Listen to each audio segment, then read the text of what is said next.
The America of 9/12, September 12, 2025. Every year around the anniversary of 9/11, this post goes around social media. I miss 9/12. I would never ever want another 9/11, but I miss the America of 9/12. Stores ran out of flags to sell because they were being flown everywhere.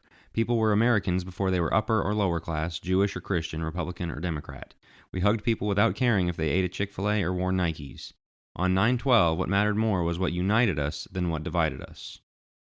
It's a nice sentiment, to be sure. I was 12 at the time, but I can remember the we're all in this together spirit that was shared in the aftermath of the tragedy.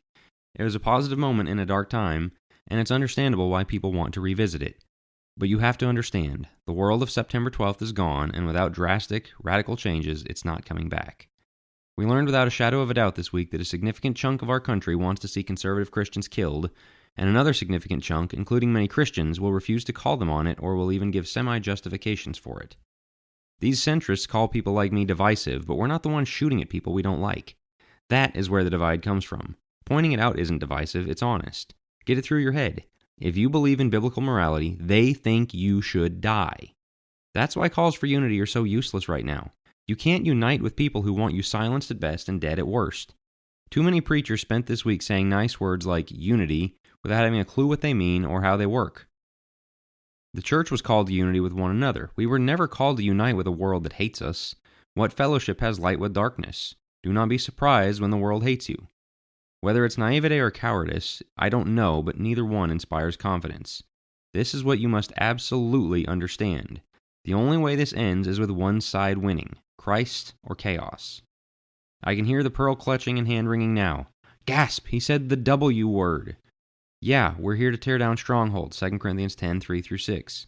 And yeah, our fight is not against flesh and blood, but the demons and ideas we're fighting come out of human mouths and pens, so that's where we engage. And one or the other is going to win, because warring ideologies can't coexist. Our experiment with pluralism and tolerance is over. Read up on the Russian Revolution or the Spanish Civil War. I guarantee you want our side to win. Charlie Kirk is a mere drop in the bucket of what will happen if we don't.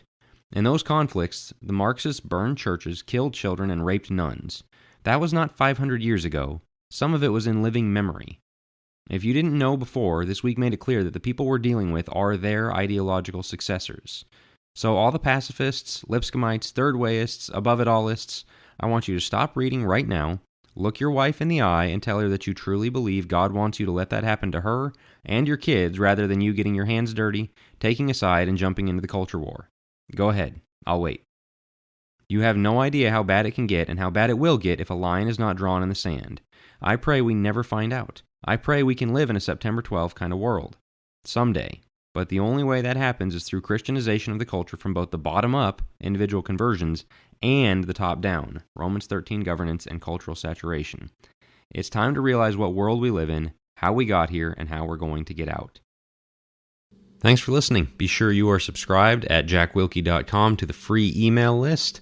And if you'd like to support the work I do with these articles, the videos, the Think Deeper podcast, and my forthcoming books, you can become a supporting subscriber there as well, jackwilkie.co/subscribe, and grab 4 ebooks as a token of my thanks.